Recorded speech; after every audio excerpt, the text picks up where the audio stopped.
இப்போ ஆக்சுவலாக ஒரு நம்மளுடைய மைண்டுக்கு எப்படி இருக்கும் தெரியுமா? மேலே ரொம்ப சாயங்கையும் பூசி சும்மா அப்படியே டெக்கரேஷன் மேலே காட்டிட்டு உள்ள வந்து ரொம்ப மட்டமாக இருக்கும் நம்முடைய ட்ரெஸ்ஸிங், நம்முடைய காரியங்கள் எல்லாமே. மேலே தான் நிறைய எல்லாரும் பார்க்கத்தக்கதாக காட்டுவோம். ஆனால் இந்த ஆசரிப்பு கூடாரத்தினுடைய சிஸ்டம் வேற மாதிரி இருக்குது. ரொம்ப அழகான அந்த தூதனை எல்லாம் டெக்கரேஷன் பண்ணி நல்லா எம்ப்ராய்டிங் பண்ணி உள்ள போட்டார். பியூர் பக்கா சும்மா வெள்ளன்னு துணி அதுக்கு மேலே போட்டார். அதுக்கு மேலே ஆட்டு தோலை போட்டார். அதுக்கு மேலே தகுசு தோலை கொண்டாந்து அது கன்றாவியாக இருக்கும், பார்க்கறதுக்கு நல்லாவே இருக்காது. ஆனால் வெதர் கிளைமேட்டுக்கு அதான் தாங்கும். இது என்னத்தை குறிக்குது? பேதர் சொன்னார், புறம்பான அலங்கரிப்பு உங்களுக்கு இல்லாமல். புறம்பான அலங்கரிப்பு உங்களுக்கு இராமல். ஆசிங்க. மயிரை பின்னி பொன்னாபரணங்களை அணிந்து உயர்ந்த வஸ்திரங்களை உடுத்துக் கொள்ளுதலாகிய புறம்பான அலங்கரிப்பு உங்களுக்கு அலங்கரிப்பாய் இராமல் அழியாத அலங்கரிப்பாய் இருக்கிற சாந்தமும் அமைதலும் உள்ள ஆவியாகிய இதயத்தில் மறைந்திருக்கிற குணமே உங்களுக்கு அலங்காரமாய் இருக்க கடவது. அதுவே தேவனுடைய பார்வையில் விலையேற பெற்றது. எல்லாரும் படிங்க. தேவ பிள்ளைகளே, இது ஃபர்ஸ்ட் லேயர். முதல் போட்டமே 4 நூலால் நெய்யப்பட்டு எம்ப்ராய்டிங் ஒர்க் பண்ணி போடப்பட்டது. அது ஆக்சுவலாக ஆவிக்குரிய அர்த்தம் என்னன்னா, நியூ மேன். சொல்லுங்க, புது மனுஷன். சொல்லுங்க எல்லாரும். மறுரூபம். சொல்லுங்க. ஆமாம், மறுரூபம். வாசிங்க வசனங்களை.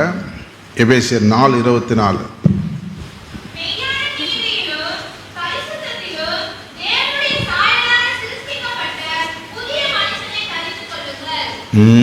எல்லாரும் படிங்க. அதை நியூ மேன், மறுரூபம். என்னடா பேச்சு மாறிடுச்சு, உடை மாறி போச்சு, அவங்களுடைய பார்வை மாறி போச்சு, செயல் மாறி போச்சு,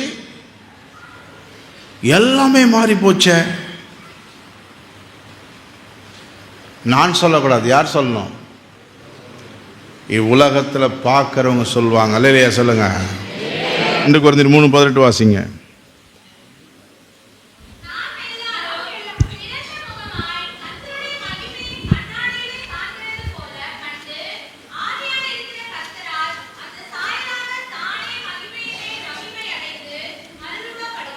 ஹல்லேலூயா. மறுரூபப்படுகிறோம். வசனத்தால, அபிஷேகத்தால, தேவனுடைய அறிவினால நம்ம என்ன செய்யப்படுகிறோம்? மறுரூபமாக்கப்பட்டு கொண்டிருக்கிறோம். கர்த்தர் ஸ்தோத்திரம். என்னங்க பார்க்கலாம். Praise the Lord, praise the Lord, praise the Lord. Hallelujah. தேவ பிள்ளைகளே, ஒருவேளை அபிஷேகம் பெற்றும் உங்கள் பேச்சு, உங்கள் நடை, உங்கள் பாவனை, உங்களுடைய சிந்தனை எண்ணெய் எல்லாம் உன்னதமாய் உயரலனா, உன்னதமாய் உயரவில்லை என்றால்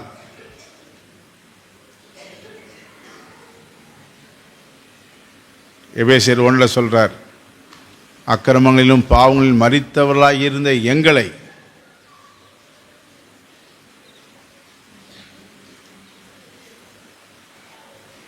அவரோடு கூட எழுப்பி உன்னதங்களில் வாசம் செய்ய வைத்தார்.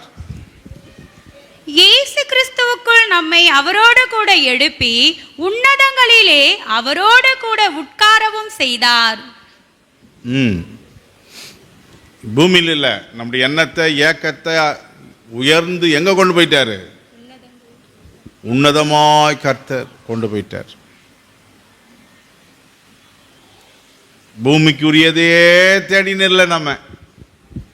நம்முடைய எண்ணெய் ஏக்கெல்லாம் அதிகமாய் வானத்துக்குரியதாக, மேன்மைக்குரியதாய், மேலானதை தேடக்கூடியதாய் மாறி போச்சு. அப்படி எண்ணங்கள் மாறி இருக்கிறவங்க எல்லாரும் நீங்கள் மறுரூபம் அடைந்திருக்கிறீர்கள் என்று அர்த்தம். ஆகாதவர்கள் இன்னும் பரிசுத்தாவின் கையில் உங்களை ஒப்பு கொடுக்க வேண்டியது மிகவும் அவசியமானது. அதில் இருக்க கொக்கிகளை, அதில் கொக்கி, பொன் கொக்கி, இளநூல் காதெல்லாம் இருக்கும். இது என்னென்னா, உங்கள் வசனத்தில், பைபிளில், நிருபங்களிலே எங்கெல்லாம் ஒருவருக்கொருவர் சொல்லுங்க, ஒருவருக்கொருவர் சொல்லுங்க, ஒருவருக்கொருவர் மனத்தாழ்மையாய் நடங்கள் சொல்லுங்க, ஒருவர் பேரில் ஒருவர் குறை உண்டானால் மன்னிக்க கடவீர்கள். இப்படி எத்தனை ஒருவருக்கொருவர் வருதோ கொஞ்சம் வாசித்து காட்டுங்க. அநேகராகிய நாமும் கிறிஸ்துவுக்குள் ஒரே சரீரமாய் இருக்க ஒருவருக்கொருவர் அவயங்களாய் இருக்கிறோம். ரோமர் 12:5. சகோதர சிநேகத்தினாலே ஒருவர் மேல் ஒருவர் பட்சமாய் இருங்கள், கனம் பண்ணுகிறதுனாலே ஒருவருக்கொருவர் முந்திக் கொள்ளுங்கள். ரோமர் 12:10. நோட் பண்ணீங்க. எங்க ஒருவருக்கு ஒருவர் வருதோ அதுதான் கொக்கி காது. சொல்லுங்க சொல்லுங்க சொல்லுங்க எல்லாரும்.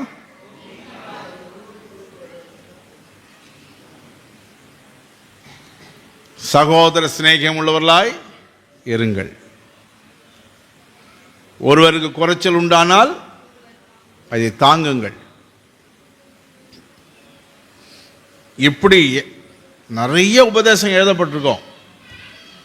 அது என்னன்னா, ஆலயத்தில் நம்மை தேவனுடைய ஸ்தலத்தில், இந்த எருசலேம் நீங்கள் பார்க்குறீங்களே, ரத்தன கற்கள் உள்ள இடத்துல ஆத்துமாக்களெல்லாம் அப்படியே இசைவாக போய் இணைய போகுது. மரத்தாலோ பொண்ணுனாலோ அல்ல நூலாலோ பெட்ஷீட்டாலோ இல்லை, அதெல்லாம் சிம்பாலிக். அது அப்படியே போய் இணைய போகிறோம். அதனால் இங்கேயே அந்த இணைப்பின் சுபாவம் என்னது. இப்போ நான் ஒரு சகோதரனை நான் உதவி செய்கிறேன்னா கைமாறு கருதாமல் என்ன செய்யணும். அதே போல் ஒருவருக்கு ஒருவர் பொய் பேசாது இருங்கள். என்ன சொல்லுங்க. எபேசியர் 4 ரொம்ப இம்பார்ட்டன்ட் அதிகாரம். ரொம்ப எபேசியர் 4 மார்க் பண்ணி வச்சுங்க. அன்றியும் நாம் ஒருவருக்கொருவர் அவயங்களாய் இருக்கிறபடியினால் பொய்யை களைத்து அவனவன் பிறருடனே மெய்யை பேச கடவன். அது மட்டுமல்ல சகோதரரே, புறஜாதியை போல நீங்க மதீனமாக இருந்து உங்களுக்கு அளிக்கப்பட்ட கிருபை இழந்து போவாதீங்க. ஒரு பெரிய மகிமைக்காக கர்த்தர் நம்ம அழைச்சிருக்கிறாரு. அதனால நீங்க எச்சரிக்கையாக இருந்து நடந்து அவருடைய கிருபையை பற்றி கொள்ளுங்கள் என்றெல்லாம் எபேசியர் 4 அழகாக எழுதியிருப்பார். ஆதலால் கர்த்தருக்குள் நான் உங்களுக்கு சாட்சியாக சொல்லி எச்சரிக்கிறது என்னவென்றால், மற்ற புறஜாதிகள் தங்கள் வீணான சிந்தையிலே நடக்கிறது போல. எப்படி வீணான நடக்கிறது போல நீங்கள் இனி நடவாமல் இருங்கள். அவர்கள் புத்தியில் அந்தகாரப்பட்டு தங்கள் இருதய கடினத்தினால் தங்களில் இருக்கும் அறியாமையினாலே தேவனுடைய ஜீவனுக்கு அந்நியராயிருந்து படிங்க உணர்வில்லாதவர்களாய் சகலவித அசுத்தங்களையும் ஆவலோடு நடப்பிக்கும்படி தங்களை காம விகாரத்துக்கு ஒப்பு கொடுத்திருக்கிறார்கள். நீங்களோ இவ்விதமாய் கிறிஸ்துவை கற்றுக்கொள்ளவில்லை. கிறிஸ்துவின் இடத்தில் உள்ள சத்தியத்தின்படியே நீங்கள் அவரிடத்தில் கேட்டறிந்து அவரால் போதிக்கப்பட்டீர்களே. அந்தபடி முந்தின நடக்கைக்குரிய மோசம் போக்கும் இச்சைகளினாலே கெட்டு போகிற பழைய மனுஷனை நீங்கள் களைத்து போட்டு உங்கள் உள்ளத்திலே புதிதான ஆவி உள்ளவர்களாகி மெய்யான நீதியிலும் பரிசுத்தத்திலும் தேவனுடைய சாயலாக சிருஷ்டிக்கப்பட்ட புதிய மனுஷனை தரித்து கொள்ளுங்கள். அல்லேலூயா. இதுதான் அந்த மூடுதிரை. நீங்க இந்த பூமியில் இருக்கிற போதே ஒருத்தரை தாழ்வாக நினைக்கக்கூடாது, பகைமையாக நினைக்கக்கூடாது. யாருக்கு சொல்கிறேன்னா, அபிஷேகம் பண்ணப்பட்டு அந்த அறிவு உள்ளவர்கள், என்னது ஆவிக்குரிய அறிவு உள்ளவர்கள். ஆனாலும் எல்லாருக்கும் இல்லை, அபிஷேகம் பண்ணாதவங்களுக்கு நம்ம ஒன்றும் சொல்ல முடியாது. அவங்க மனுஷனாக இருந்து நம்மளை பகைப்பாங்க, நம்மளை போராட பார்ப்பாங்க. ஏன்னா மாம்சமானவன் எப்பவுமே ஆவிக்குரியவனோட என்ன செய்வான்? போராடுவான். நான் சொல்கிற புத்தி அவங்களுக்கு இல்லை, ஆவிக்குரியவன் ஆவிக்குரியவர்கள். யாருக்கு? அபிஷேகிக்கப்பட்டவர்கள் அபிஷேகிக்கப்பட்டவங்ககிட்ட போய் பேசின்னு இருக்கக்கூடாது. மறுபடியும் பழைய குணத்தை யூஸ் பண்ணி நீங்கள் வாழக்கூடாது. இப்போ ஒருத்தர் அபிஷேகமும் இல்லை, தேரமும் இல்லை, வசனம் தெரியாது, ஜபம் இல்லை, தேவ பயம் இல்லைன்னா சர்ச்சில் இருப்பாங்க. அவங்க பாளையத்தில் தான் இருப்பாங்கல்ல, இருப்பாங்க. அவங்க என்னை பகைச்சா நான் பெருசாக நினைக்க மாட்டேன், ஏன்னா அவங்களுக்கு ஒன்றுமே புரியாது. ஆனால் இப்போ அபிஷேகிக்கப்பட்ட ஒருவனை நான் பகைச்சிக்கினு பொய் பேசிக்கினேன் தில்லுமுள்ளு பண்ணின்னு இருக்க விடாது. ஏன்னா எனக்கு கொடுக்கப்பட்ட கிருபையை நான் விருதாவாக்கக்கூடாது. சொல்லுங்க, எனக்கு கொடுக்கப்பட்ட கிருபையை உஷாராக இருக்கணும். ஏனென்றால் அவர்கள் நம்மை அல்லாமல் பூரணர் ஆகாதபடிக்கு விசேஷித்த நன்மையானதொன்றை தேவன் நமக்கென்று முன்னதாக நியமித்திருந்தார். அதனால தான் அவங்களால் கண்டுபிடிக்க முடியாது. கொலோசியர் 1 கூட இருக்குது. இப்போ கிரேசி இப்போ பூர்ணமாக தெரியுது. அபிஷேகம் இருக்குது, வசனம் புரியுது, இப்போ பாலுக்கு புரியுது. அவங்க தான் எச்சரிக்கையாக இருக்கணும். யாரு? ஏன் அப்படின்னா, அபிஷேகிக்கப்பட்டவங்க எல்லாரும் எங்கே வந்துட்டாங்க? ஆசரிப்பு கூடாரத்துக்குள்ளே வந்துட்டாங்க. மேபி தோட்டி ஆண்ட இருக்கலாம், இல்லைன்னா பரிசுத்த ஸ்தலத்துக்குள்ளே என்ட்ராயிட்டு இருக்கலாம், அவங்க வளர்ச்சிக்கு ஏற்ற மாதிரி. இப்போ மகிமையான வாசஸ்தலமாக மாற போகிறாங்க. அவங்க அந்த கிருபையை கர்த்தர் கொடுத்துட்டாரு, அவங்களுக்கு அந்த நாலேஜ் கொடுத்துட்டாரு, அந்த பெரிய ஒரு வழியை திறந்துட்டாரு, ஆவிக்குரிய வழியை திறந்துட்டாரு. இப்போதான் அவங்க ஜாக்கிரதையாக இருக்கணும். ஏன் அப்படின்னா, இவங்க நித்தம் என் கூட எருசலேமாய் புது எருசலேமில் தேவனோடு வாசம் செய்ய போகிறோம். அதனால் நான் அவளுக்கு விரோதமாக பேச மாட்டேன், அவளுக்கு விரோதமாய் பொய் சொல்ல மாட்டேன், அவளை பகைக்க மாட்டேன்.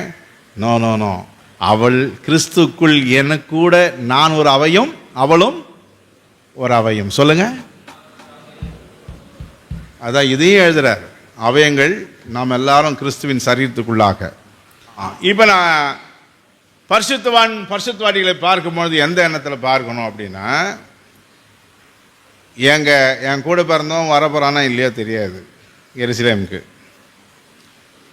என் ஊர் மக்களோ என் கூட படித்தவனோ இல்லை சபையில் இருக்கிறவனோ வரப்போறானா தெரியாது. அபிஷேகிக்கப்பட்டு பரிசுத்தமாக இருக்கிற தேவபயம் உள்ள நல்ல கர்த்தருக்கு ரொம்ப நல்ல வளர்ச்சியில் இருக்கிறவங்களை நான் பார்க்கும் போது, இவங்கெல்லாம் இங்கேயும் இருக்க போகிறாங்க, என் கூட.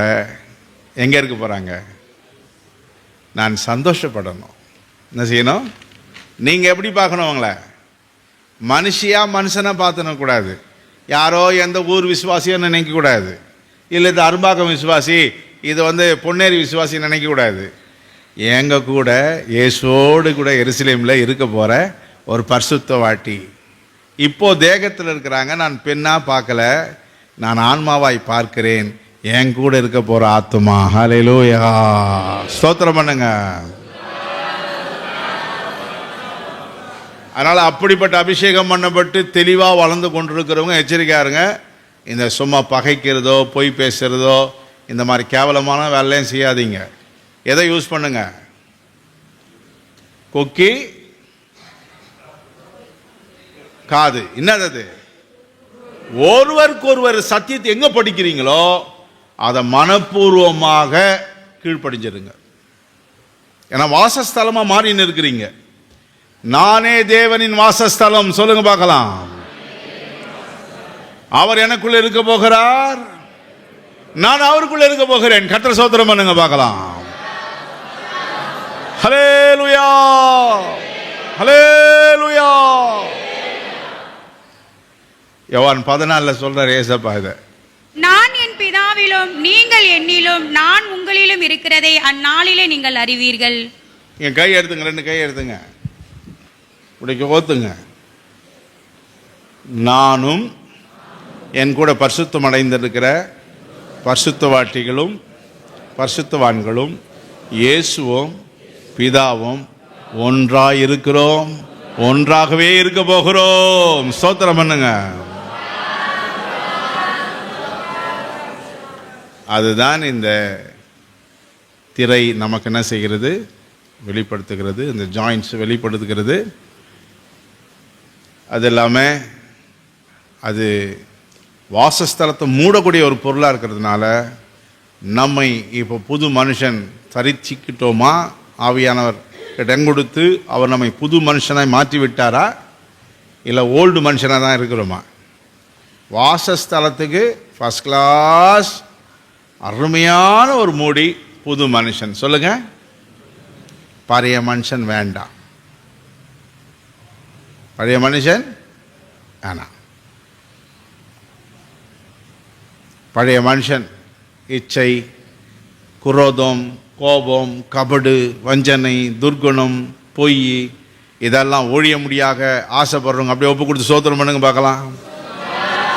Praise the Lord, praise the Lord, praise the Lord, praise the Lord, praise the Lord. இந்த ஒருவருக்கு ஒருவர் வசனம் மட்டும் சுமார் எனக்கு தெரிஞ்சு ஒரு 35 வருஷத்துக்கு மேலே வரும். எவ்வளோ சொல்லுங்க? உபதேசத்தில் அதை எழுதுறாங்கன்னா ஏசப்பாவும் அதை பேசினார். ஒருவருக்கு ஒருவர் அன்பாயிருங்கள். என்ன சொன்னார்? சிஷ்யனை பார்த்து ஒருவருக்கு ஒருவர் ராஜ்யத்தின் அறிவது. சொல்லுங்க, நாளைக்கு நான் வாசஸ்தலமாக எருசலேமில் தேவனோடு கூட இருக்க போகிறதுக்கு என் ஆன்மாவும் இன்னொருத்தனுடைய ஆன்மாவும் இணைய போகுது. அதனால் இந்த பூமியிலே ட்ரைனிங் எடுக்கணும். பூமியிலே அப்படியே மரம் மாதிரி நிற்கக்கூடாது. யாரையும் நேசிக்க மாட்டேன் ஆனால் பரிசுத்தமாக இருப்பேன் அப்படின்னா நீ எருசலேமுக்குரிய ஆத்துமா கிடையாது. இருப்ப தேவ ராஜ்யத்துக்குள்ள வேற இடம், எருசலேம் கிடையாது. எப்போ பார்த்தாலும் எங்ககிட்டே போய் பேசி கமிஷன் வாங்க பார்க்குறீன்னா நீ யார்? எங்கே போயிடுவ? பாளையத்துக்கு?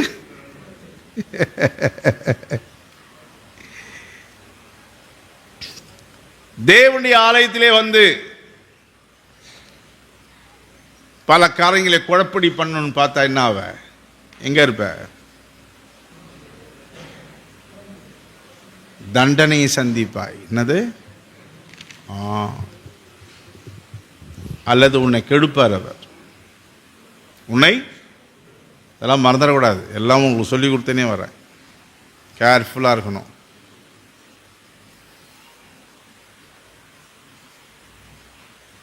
அடுத்தபடியாக இதுக்கு மேலே இருக்கிற மூடி என்னது? ஆட்டு மயிர் வெண்பஞ்சி மூடி. சொல்லுங்க, இதுதான் கூடார வாசலினுடைய மூடு திரையின் பேர் வந்திருக்கும். இது ஒண்டி தான், இங்கே தான் ஸ்டார்ட் ஆகும். முன்னாடி இருக்கிற மூடுக்கு வந்து மூடு திரை இல்லை, திரை. அது என்னது? திரை. இதில் இருந்து தான் உங்களுக்கு மூடு திரை என்ற வார்த்தையே அங்கே எழுதப்பட்டிருக்கும். யாத்திராகம் 26:7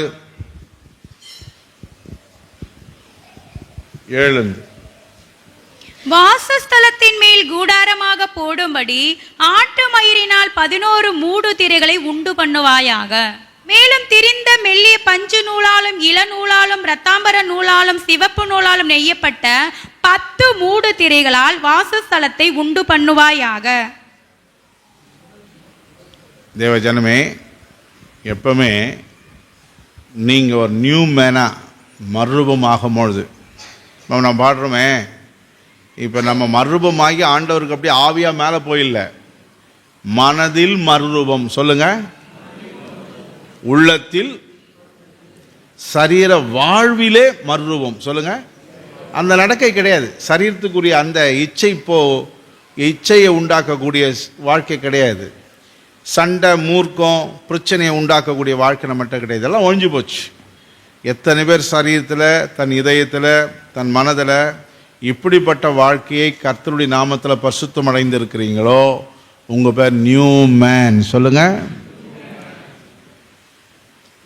அருமையாக வாசஸ்தலத்தை செஞ்சு முடித்தான். அவர் சொல்றபடி கரெக்டாக முடித்தான். யாரு? மோசஸ். இன்னும் வந்து இறங்கினது மகிமை. சொல்லுங்க, சொல்லுங்க எல்லாரும். அதே மாதிரி சாலமோன் வாசஸ்தலத்தை செஞ்சு முடிச்சான். இன்னும் இறங்கிச்சு. ஏதாவது ஒன்று படிச்சு காட்டுங்க, டைம் இல்லை. அப்பொழுது ஒரு மேகம் ஆசரிப்பு கூடாரத்தை மூடினது, கர்த்தருடைய மகிமை வாசஸ்தலத்தை நிரப்பிற்று. தங்கி கர்த்தருடைய மகிமை வாசஸ்தலத்தை நிரப்பினதனால் மோசே ஆசரிப்பு கூடாரத்துக்குள் பிரவேசிக்க கூடாமல் இருந்தது. பின்பு அவன் வாசஸ்தலத்தையும் பலிபீடத்தையும் சுற்றி பிரகாரத்தையும் நிறுத்தி பிரகாரத்தின் தொங்கு திரையை தொங்க வைத்தான். இவ்விதமாய் மோசே வேலையை முடித்தான். அப்பொழுது ஒரு மேகம் ஆசரிப்பு கூடாரத்தை மூடினது. ஹல்லேலூயா. இதே போல நீங்க நியூ மேன் ஆகும்போது உங்க மேலையும் என் மேலையும் கர்த்தருடைய மகிமை நிரம்பும். ஹல்லேலூயா. புதிய சிருஷ்டி, தேவ சாயல், மறுரூபம், இவைகள்லாம் எங்க இருக்குதோ கூட என்ன இருக்கும்? மகிமை இருக்கும். இப்போ நான் புதுசாக மாறினே வரேன், நான் மறுரூபமாக போகிறேன். லாஸ்ட் ஆக போகிறது சரீரம் ஆக போகுது. ஒரு இமையில் மாறிடும். எவ்வளோ? சரீரம் மட்டும்தான் லாஸ்ட்டாக கர்த்தருடைய ஆவியானவர் என்னை அப்படியே ஸ்பிரிச்சுவலாக தூக்க போகிறாரு.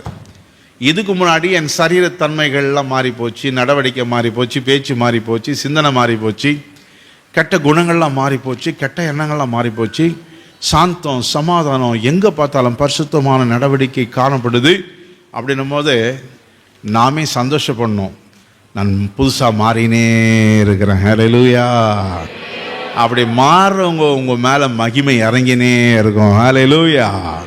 என்ன இறங்கினே இருக்கும்? அந்த மகிமை தான் இந்த வெள்ளாட்டு மயிர். நீங்கள் அந்த வஸ்திரத்தை சொன்னேன், 7 வஸ்திரம், ஆவிக்குரிய வஸ்திரம். அதில் 6வது வஸ்திரம் அது. வெள்ளாட்டு மயிர் இது 6வது வஸ்திரம், வெண் வஸ்திரம். படிங்க.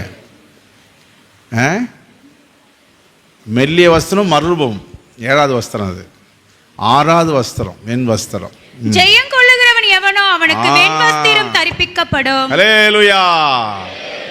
அதுதான் இந்த வெள்ளாட்டு மயிர். இது அதுக்கு தான் உங்களுக்கு முன்னாடி எழுதி போட்டாத. இதை ரொம்ப சுருக்கமாக உங்களுக்கு சொல்லின்னு போகிறேன், டைம் இல்லைனால. அதனால் தேவ பிள்ளைகள் ஆவிக்குரிய வாழ்க்கையில் தேர்றது, வெற்றி பெறுவதெல்லாம் ரொம்ப சந்தோஷமாக அனுபவிக்கணும்.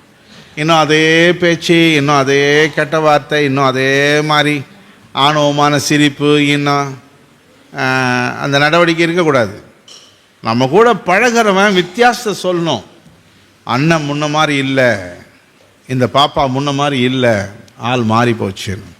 நீ மாற மாற உன் மேலே என்ன இறங்கும்? உன் ஆலயம் கட்டப்பட கட்டப்பட எருசலேம் ஆலயத்தில் என்ன இறங்கினது? ஆசரிப்பு கூட அவன் கட்டப்பட்டு கட்டப்பட்டு முடிவு வரும்பொழுதுனே இறங்கினது. ஹல்லேலூயா.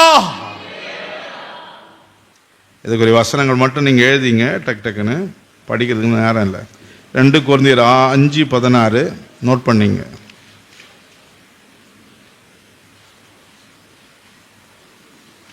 எபேசியர் 5:3,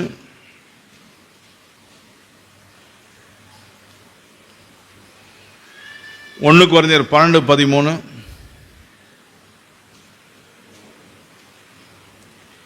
எபேசியர் 5:5, 1 தெசலோனிக்கர் 1 அதிகாரம் 5ஆம் வசனம் 6ஆம் வசனம்.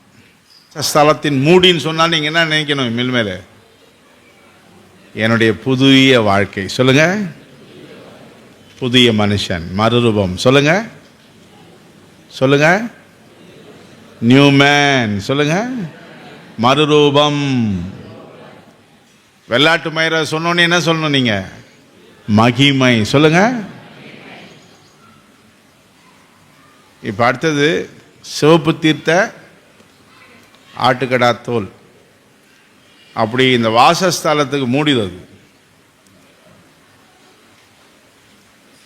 வெளிப்படுத்துகிற விசேஷத்தில் 7ஆம் அதிகாரத்தில் யோவான் கேட்குறான், இவன் யாருங்க, எங்கேருந்து வந்தாங்க அப்படின்னு. அப்போ அப்பொழுது மூப்பர்களில் ஒருவன் என்னை நோக்கி, வெள்ளை அங்கிகளை தரித்திருக்கிற இவர்கள் யார், எங்கிருந்து வந்தார்கள் என்று கேட்டான். அதற்கு நான், ஆண்டவனே, அது உமக்கே தெரியும் என்றேன். அப்பொழுது அவன், இவர்கள் மிகுந்த உபத்திரவத்திலிருந்து வந்தவர்கள். இவர்கள் தங்கள் அங்கிகளை ஆட்டுக்குட்டியானவருடைய இரத்தத்தினாலே தோய்த்து வெளுத்தவர்கள். அல்லேலூயா. ஹல்லேலூயா. அப்படின்னா இயேசு கிறிஸ்துவின் இரத்தத்தால் மன்னிக்கப்பட்டு கழுவப்பட்டு சுத்திகரிக்கப்பட்டது. ஹல்லேலூயா. இயேசு கிறிஸ்துவின் இரத்தத்தால் கழுவப்பட்டு இந்த வஸ்திரம், இந்த ஆட்டு தோலின் வஸ்திரம் இயேசு நமக்கு பலியானதையும் காட்டுது. இந்த சர்ச் உருவாகிறதுக்கு யார் காரணம்? இப்போ நம்மளை மூடி இருக்கிறது யார்? இயேசுவின் நாமம் தான் நம்ம என்ன செய்திருக்குது? மூடி இருக்கிறது. அவர் ரத்தத்தினால் தான் நம்ம சுத்திகரிக்கப்பட்டிருக்கிறோம். ஏதேன் தோட்டத்தில் வஸ்திரத்தை இழந்தவங்களுக்கு என்ன கொடுத்தாரு?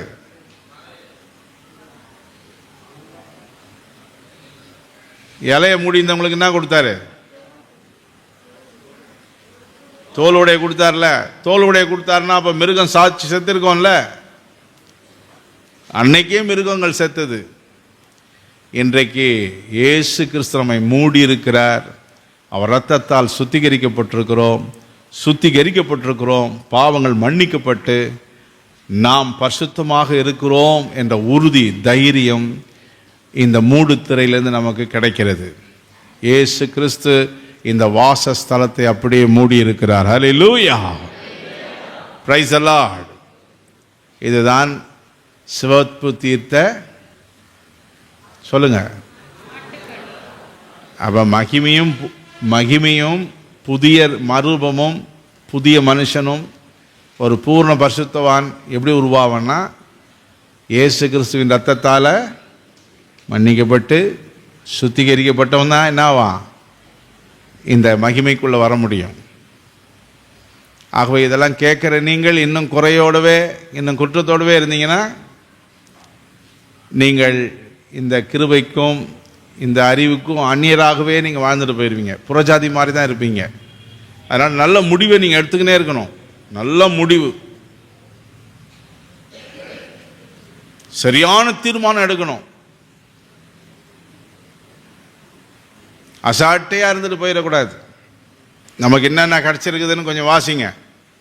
இப்படி நாம் அவருடைய இரத்தத்தினாலே நீதிமான்கள் ஆக்கப்பட்டிருக்க கோபாக்கனுக்கு நீங்களாக அவராலே நாம் ரட்சிக்கப்படுவது அதிக நிச்சயமாமே. வசனம் நோட் பண்ணீங்க.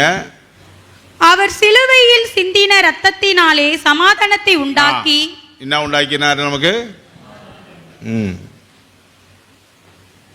எபேசியர் 1:7 என்ன சொல்லுது? மீட்பு. எதுல இருந்து? பாவத்திலிருந்து மீட்பு. இப்ப எபிரேயர் 9:14 படிங்க.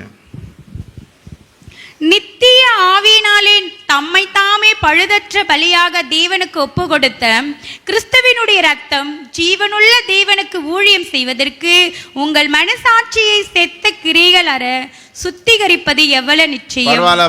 பரவாயில்லன்னு சொல்லி இந்த மனசாட்சியை தேவன் இப்போது சுத்தம் பண்ணி இருக்கிறார். கர்த்தர் ஸ்தோத்திரம் பண்ணுங்க பார்க்கலாம்.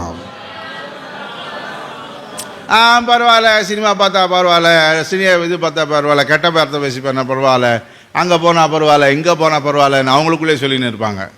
ஆனால் இப்போ வசனத்தினாலும் பரிசுத்தாவினாலும் கர்த்தர் நம்மை உணர்த்தி அவர் ரத்தத்தை கொண்டு சுத்தம் பண்ணி நம்முடைய மனசாட்சி தெளிவாக வச்சதுனால பரவாயில்லாம் கிடையாது. என் தேவனுக்கு பிடிக்காதது எனக்கு வேணாம். ஹல்லேலூயா. ஸ்தோத்திரம் பண்ணுங்க பார்க்கலாம். இந்த பரவாயில்ல அட்ஜஸ்ட்மெண்ட் எல்லாம் என்றைக்குமே டேஞ்சரு. அது என்றைக்குமே டேஞ்சர். உஷாரா இருங்க. அடுத்தது எபிரேயர் 9:20.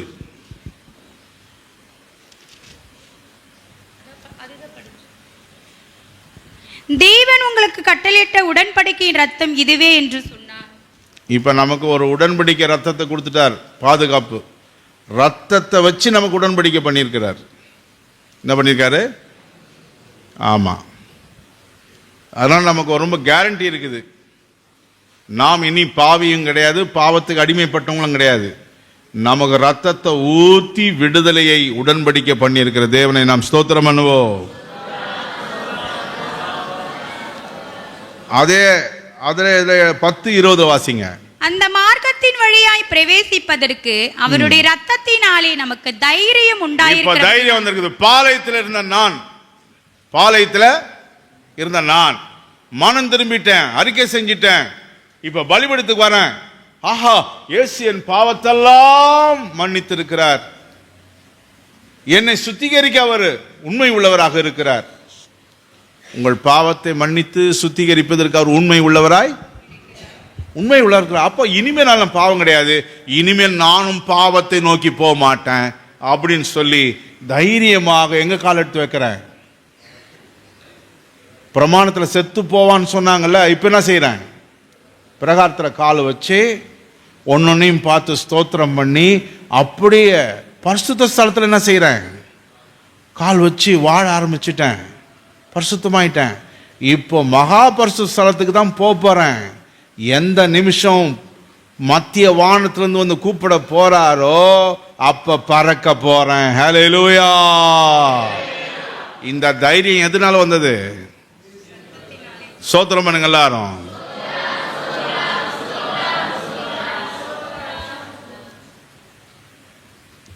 அந்த கூப்பிட்டு மேலே சேர்த்துட்டாருன்னா எருசலேமை அவர் கட்டி முடிச்சிட்டார். அது வரைக்கும் வேலை நடந்துன்னே இருக்குது. என்ன செய்யுது?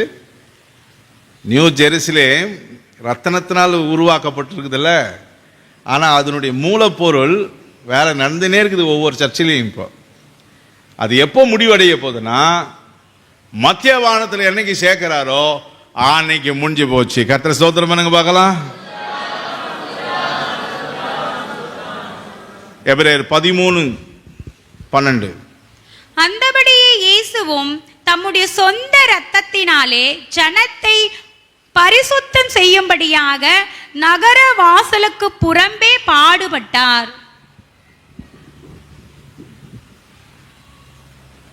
அந்நிய ரத்தத்தில் இல்ல, அவர் சொந்த எடுத்து பாடுபட்டு அந்த ரத்தத்தின் அதிகாரத்தோடு திரையின் வழியாக, அப்படி போட்டிருக்கோம் வசனம் என்ன சொல்லும், திரையின் வழியாக சென்று அவர் தன்னுடைய உரிமையை பெற்றுக்கொண்டார். இயேசு கிறிஸ்து. ஹல்லேலூயா. இப்போ அவரை விசுவாசிக்கிற எல்லாரும் அந்த ரூட்ல போகலாம். அவர் போய் ஓப்பன் பண்ணிட்டார். மனுஷனுக்கு பரிசுத்தம் அடையவும், பரலோகத்துக்கு வரவும், தன்னோடு இருக்கவும், எருசலேமிலே வாழவும், சுதந்திரத்தை, அதிகாரத்தை, பிதா தந்த ஊழியத்தை நிறைவேற்றி தன் சரீரத்தை கிழித்து தன் சொந்த ரத்தத்தின் உரிமையோடு போய் சம்பாதித்து விட்டார். அல்லேலூயா சொல்லுங்க, ஸ்தோத்திரம் பண்ணுங்க. இவ்வளோ அருமையா செஞ்சு வச்சிருக்கிறாரு. நாம் அவரை பின்தொடர்ந்து போவ அதுதான் அங்கே வழி. என்னன்னு போட்டோம்? வழி, இயேசுவின் வழி. என்ன வழி? இயேசுவின் வழி, பரலோகத்துக்கு வழி, எருசலேமுக்கு வழி. படிங்க இப்போ. ஆகையால் சகோதரரே, நாம் பரிசுத்த ஸ்தலத்தில் பிரவேசிப்பதற்கு இயேசுவானவர் தமது மாம்சமாகிய திரையின் வழியாய் புதிதும் ஜீவனமான மார்க்கத்தை நமக்கு உண்டு பண்ணினபடியினால் அந்த மார்க்கத்தின் வழியாய் பிரவேசிப்பதற்கு அவருடைய இரத்தத்தினாலே நமக்கு தைரியம் உண்டாயிருக்கிறபடியினாலும். தேவ பிள்ளைகளே, இதெல்லா விஷயத்தையும் காட்டுறதுதான் சிவப்பு தீர்த்த அன்னைக்கு சிவப்பு தீர்த்த ஆட்டுத்தோலை வாசஸ்தலத்துக்கு மூடுனார் ஆண்டவர். இன்றைக்கு அதில் தான் நம்ம எல்லாம் நின்று இருக்கிறோம். அப்படியே முட்டி போடுங்க.